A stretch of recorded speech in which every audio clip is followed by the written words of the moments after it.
Chapter 1. I was so foolish. I was so young. But there was gold in my hands. I found it wedged in between the jagged rocks in the pouring rain. It wasn't silver.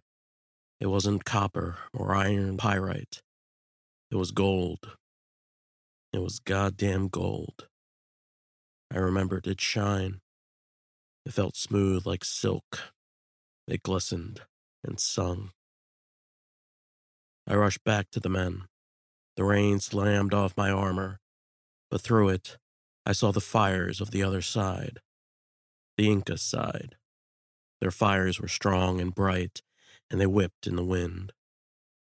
It took me another 2 hours to reach back to camp, and in those 2 hours, I thought of all the time I had spent in the jungle. When I arrived back at camp, I approached my superiors, the men I looked up to all this time, the brothers Bizarro, Hernando, Juan, Gonzalo, and old Francisco. Then I made my way to Almagro and his son Diego. Then finally, I met Soto, my dear old friend. I stared at their weather-beaten, dirty, desperate faces, and they stared at mine. I shook their hands and answered their questions. How far down the path did you go, Sardina? 2 miles. Did you see a river? Yes. How large? Not large. What else did you see, Sardina? The fires. The fires? Yes. How far do you think they are? 5 miles. The rest of the scouts looked at me with great disdain that day, but I didn't care.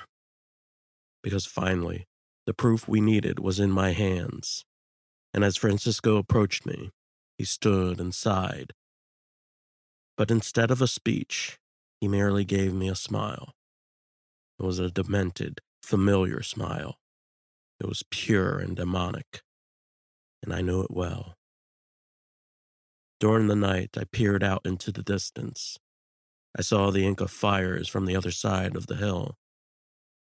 For hours, I watched the smoke build and tumble. The Incas were well within reach now. We could smell each other. Had we known how impossible it was, had we known the hard and true facts, I do not believe we would have gone as far as we did. Had we known just how impossible and arduous a task that was before us, we might not have left Spain. But history continued. And for the time being, we remained content to be foolish, ignorant, and hungry. And as I drifted on to sleep, I remembered Soto's words. The reason, the only reason we came this far. Dream, Sardina.